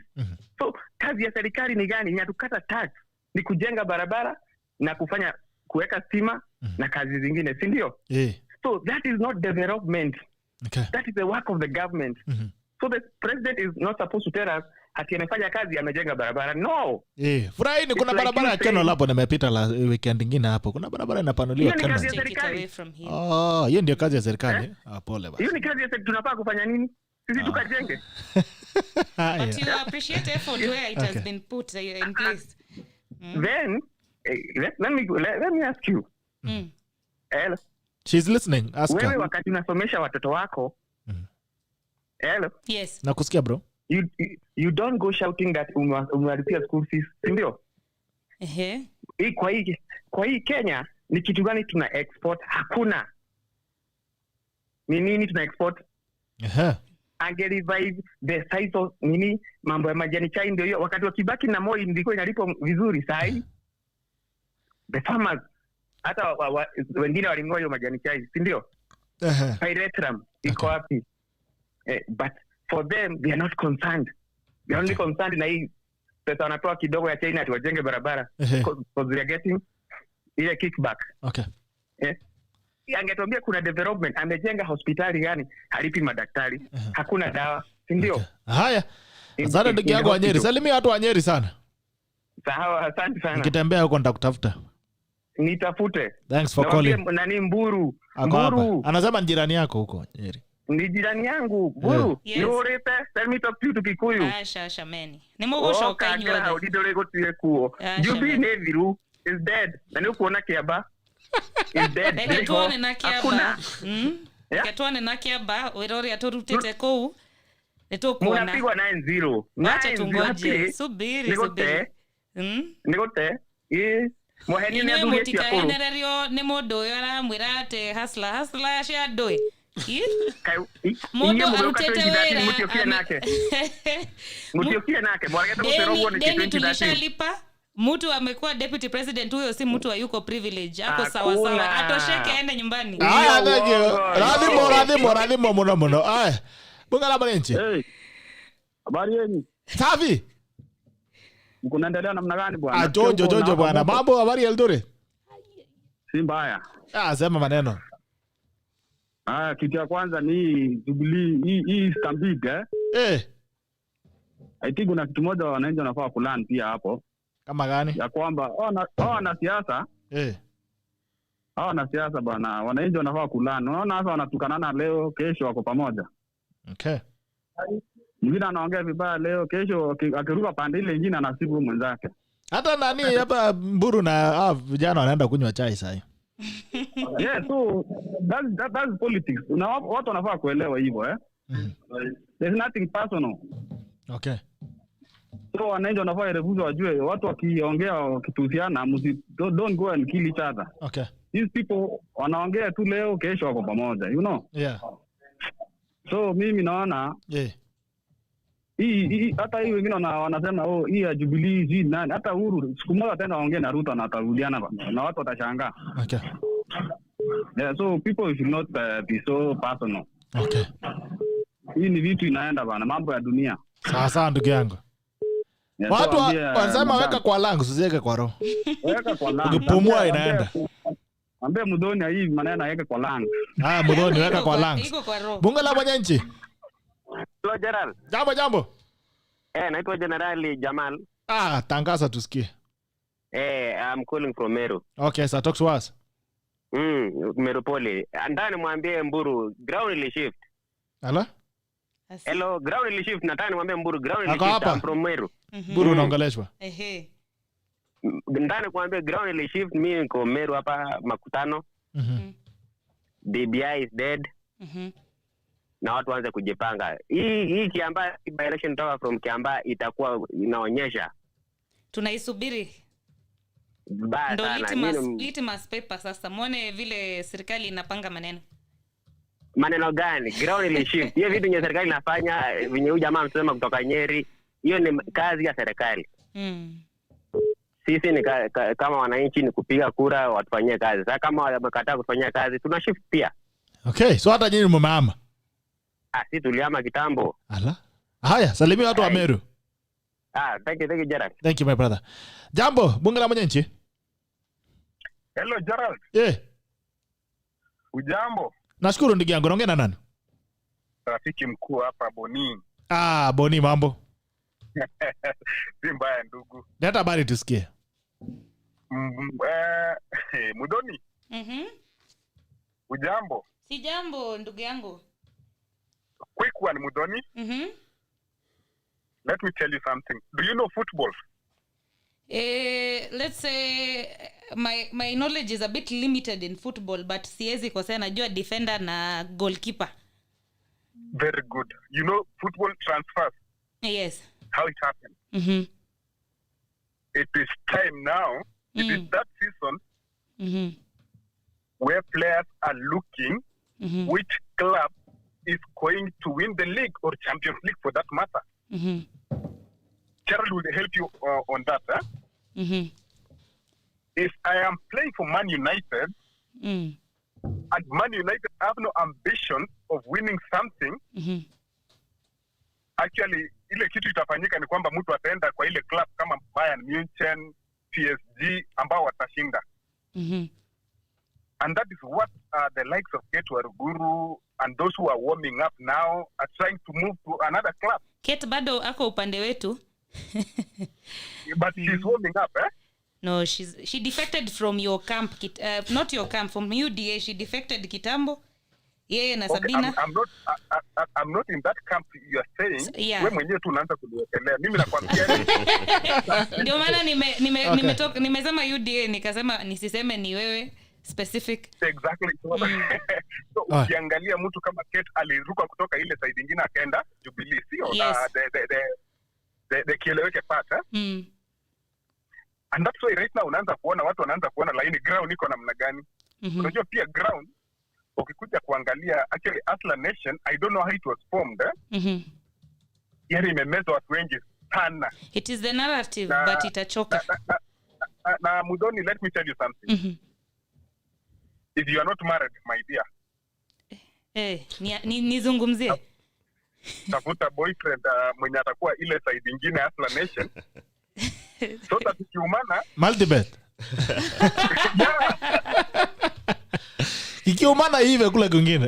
Apitie katikati. Yaani goal yeye itakuwa goal kwako either side. Yote ni win-win kwa sababu iko mpaka opposition na kuna nafasi za opposition. Alafu anakula handshake pale mbele.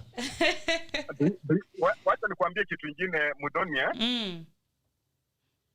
Jubilee as a party. It had a national look. It was so good. The ideas they had was so good. Yeah. But some few wakora men. I'm not saying you. Yes.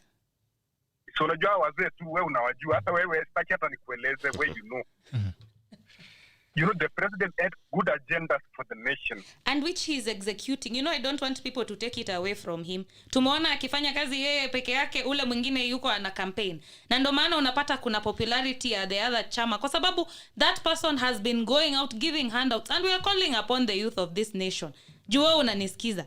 We don't want people to give the youth munatupatia fish. We want someone to show you. I wish, by the way, that the deputy president would, tungekuwa tunasikia ana create innovation hubs za kusaidia vijana, tungekuwa tunasikia anafanya. But the hustler nation giving people handouts, you're bribing people, you're showing them. But this is gonna change, because the time when we are going to come and assemble and bring something together, everyone will be able to see the light. We are giving credit to him for giving handouts. Yet watu wakisema projects fulani zimekuwa executed, we are not giving credit. Kuna mtu ameuliza swali ya kama mzazi anasomesha mwanafunzi. Me, I'm so proud of my dad, juu alinifundisha. Na huwa ananikumbusha, ananiambia na usisahau kuleta sukari. Si uliona nimekupeleka umekuwa wakili. So we give credit where it's due. Muthoni, yes, sir. Let me tell you something. Tell me. One thing, and that's where we say, if you don't understand this DP, alinyang'anywa powers ambayo kweli hata wewe na si recuse himself ajitoe a campaign vizuri. Haya, masani mbaya tunakafunga haraka kidogo bro. Kidogo tu Gerald, kidogo tu wacha nijibu Muthoni. Ongelesha tena. Muthoni sikiza. Powers za DP na kila kitu yake ilikuwa moved to certain spheres of which everybody knows. So, and that is why the country knows. Si ati kwamba alikataa kufanya kazi. And in fact, I'll not talk about it because the president mwenyewe alisema huyu mtu akikuja kutanga already aliform that thing, and then unapata CS anatusi deputy president anasema you are just a president's clerk. So we call him a hustler's clerk. Right. So si ati kwamba alikataa kufanya. Asante bro. Bunge la mwenyeji simu mbili za mwisho. Bunge la mwenyeji. Hello, Bwana Gerald. Salama sana. Nasikia watu wa diaspora, by the way, are really struggling. Poleni sana watu wa diaspora ambao wanajaribu kupiga simu hii. Really, I don't know what's happening, but the lines are open. Please try, and instead of starting with 0779, you can start at +254 779 800 010. And we see you can be able to find you. Ndugu yangu niambie. Salama sana. Mimi naitwa Kevin, Yes, Kevin.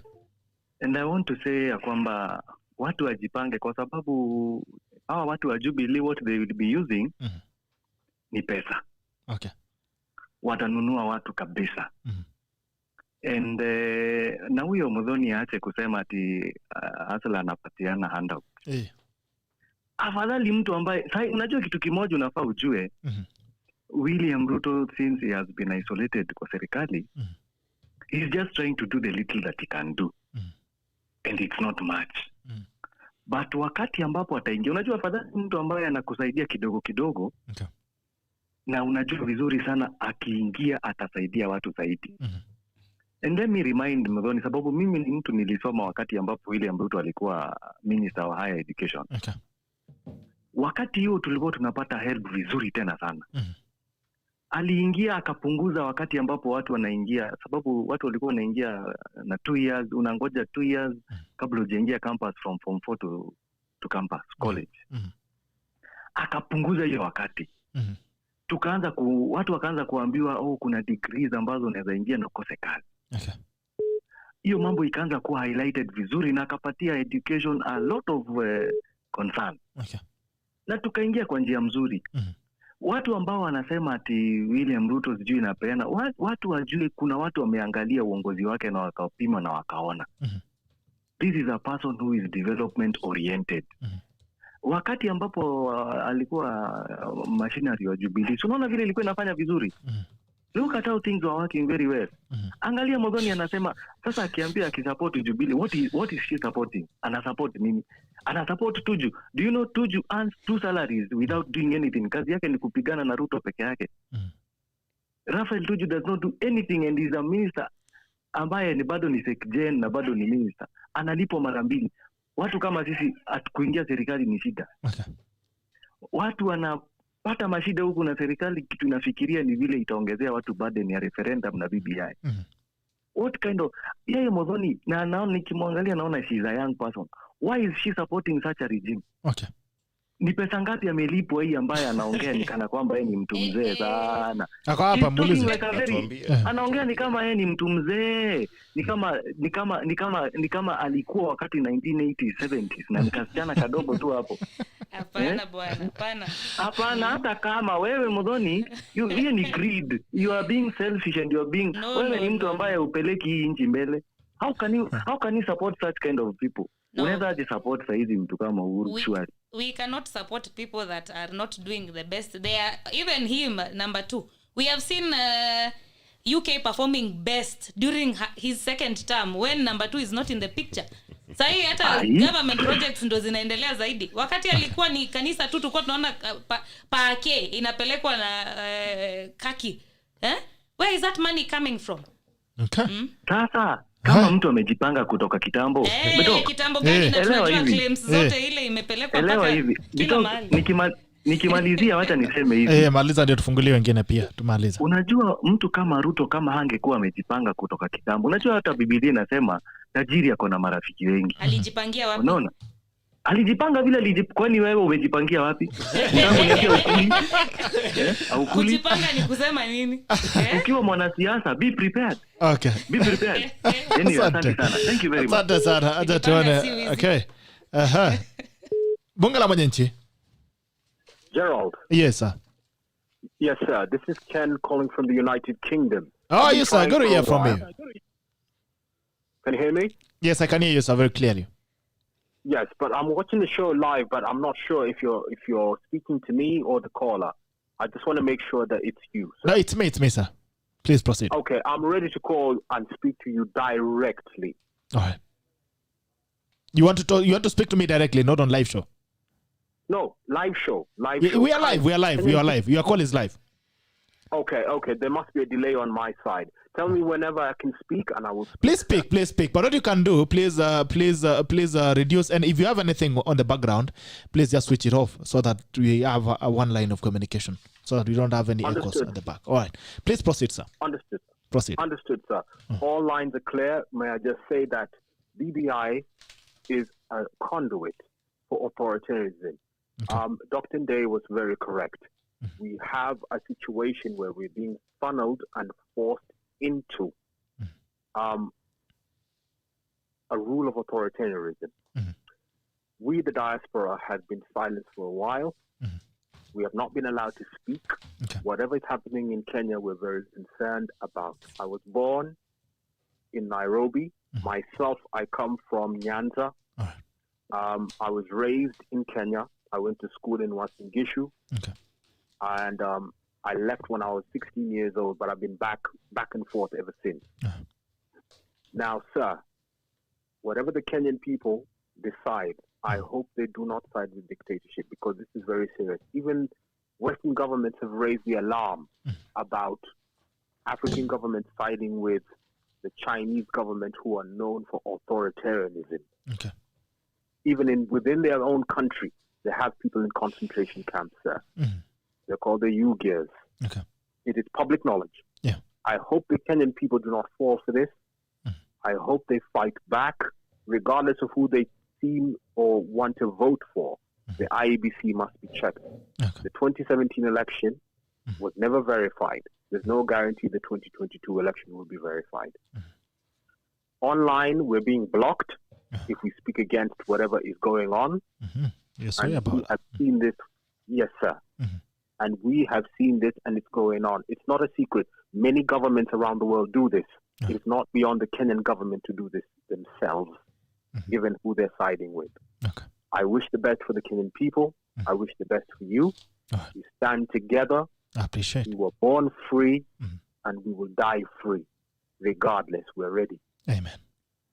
Amen. Thank you, sir. Whenever you're coming around, also let us know so that we can break bread and have a communion in the interest of the country. Absolutely. Sir, I'm not afraid of anyone. I am ready. I am in my mid-30s. I was born in that republic. I have friends of all tribes. I'll tell you in full transparency, I am a Luo. Okay. I repeat, I do not support Raila Amolo Odinga just because of my tribe. I do not do it. Okay. I was raised with sense, sir. There's something I would want to understand, sir, because I think there's some passion in you. What is it that drives you to speak the way you're speaking? There seems to be, you seem to be so passionate about administration and governance in this country. Is there an experience that has made you feel the way you're feeling? Absolutely. Like I said, I was raised in Kenya. I'm 35 years old. I was raised under Moi, the former President Moi. Mm-hmm. And I remember when grown people, used to bow like slaves. I'm sorry to use that term. Mm-hmm. But I remember when the government used to make grown adults bow before the so-called head of state. Mm-hmm. That is abnormal to me. Okay. We were all born free as human beings. Mm-hmm. If we cannot express ourselves, we are nothing more than animals. And that is why I do what I do. I believe every single Kenyan, I don't care where they come from, north, east, south, west, we deserve dignity.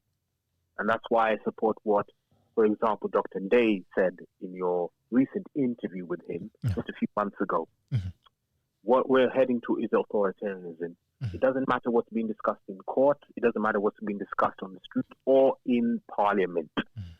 The executive has shown that they're moving towards authoritarianism, sir. Mm-hmm. They have acquired... They're focusing more on internal security than they are on external. And when I say internal, it means controlling of the citizen. Because the citizens of Nairobi, for example, recently complained about the crime rate, the mugging in the CBD. The police are not doing anything about that. Yeah. The executive is not doing anything about that. But yet they want to control political dissent. That is a warning sign. Please, we do not come to other people's countries to get lost. We want our country back, and we are ready. Wow. We are ready, sir. We're not playing with anyone. We are ready. I know you have a live show going. I don't know if it was pre-recorded or anything, but I wanted to call in just to let you know. And I hope you play this back for the good people of Kenya. I don't care where they come from, Kikuyu, Luo, Ogiek, Kalenjin, it doesn't matter. Somali, it doesn't matter. We're all Kenyan citizens. Wow. That's incredible, sir. Thank you so much for following in and for calling in this morning. I really appreciate it. And I mean, it's time we have this conversation. Let's keep the conversations going. I'm sure with time, we'll be able to have the country in the right direction. No, we will fight for it if we have to, sir. We are ready. Okay. We will fight for it, even if others won't. We are ready. All right, thank you, and take care, and keep on the broadcast. We continue having the conversation together. I really appreciate it, sir. Thank you. Your names again, please, if you don't mind. Your name. My name is Ken Nyegudi. Take care of yourself, Mr. Bitok. Thank you, sir. Carry on the way you're doing. You're doing great work. I appreciate it. God bless. What? Wow, that's very strong. Yes, indeed. Let's finish with Arama. Arama, pole leo tumekwama link. Pole daddy. Leo tutachanga alafu ndio ukue na internet. Mzadi hata unitumie tu saa hii, hata usingoje siku nyingine. Tuma direct. First of all, Bwana Gerald, have you heard the last guy who was calling in? I mean, I got pensive. So. Yes. All right. Mm-hmm. Yes. Sasa, I listened to the last guy who called from UK, very passionate guy, and spoke some very true things. First of all, Gerald, since nilimit leo tuko na session yetu, lakini there is something that I needed to say. That's okay. Things happen, so we understand, and we look forward for another day. Yeah. So first of all, Kwanza, let me acknowledge a very patriotic Kenyan by the name of Velma from Londiani, ambaye alifanya kitu ya human being, as a nurse, he did a good job. And I won't just acknowledge that. That's the first thing. Secondly, jameni, wacha sasa hata mimi nitetee my young sister there, ambaye kila mtu amemlemea leo. I salute you and I respect you for what you stand for. I think we all have different political views, and we look at things in a different way. So I respect what you look at, and I respect you can be able to articulate yourself in a manner that I can understand what you're saying, even though I may disagree with you. but I still want to respect you for what you say. Okay. That's what I wanted to say. Now, there is an issue of about degrees. So my question to the panelists is, are we going to respect the Constitution when it favors us and then say, oh, tupilia mbali when the Constitution does not favor us? Now, if we disagree that we don't want the degree to be the bare minimum for anything, then we have a way. Let's make a constitutional amendment, take it out. But hello, Chairman. Hello, Chairman.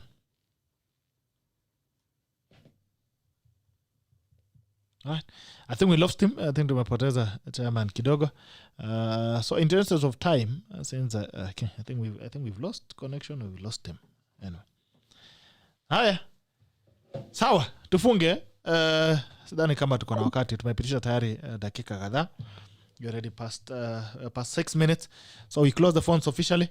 Guys, I'll start all the way. Tamaliza na Mudem. Haya. Tuanze na Martin. Very quickly, 1 minute. Maneno ya mwisho. Yes. So what I can say to the Kenyan so umesikia simu, umesikia wananchi wameongea. What I can say to the Kenyan people is that they should keep their eyes open. They should have their guard on. Because as someone has said there, we are in a very precarious situation, you see. And one thing personally I have an issue with Uhuru Kenyatta is that you could see that he wanted to bring a situation whereby we have regional kingpins. You see, regional kingpins are very dangerous to this country. You see, because somebody can decide to control a certain region and in his own selfish interest. You see, not in the interest of the entire country, because this country is one. You see, that is one thing that will bind us, because in the apart from us being from our individual tribes, we are Kenyans. You see, and I would like just to wish Kenyans that let us be patriotic. Let us love this country.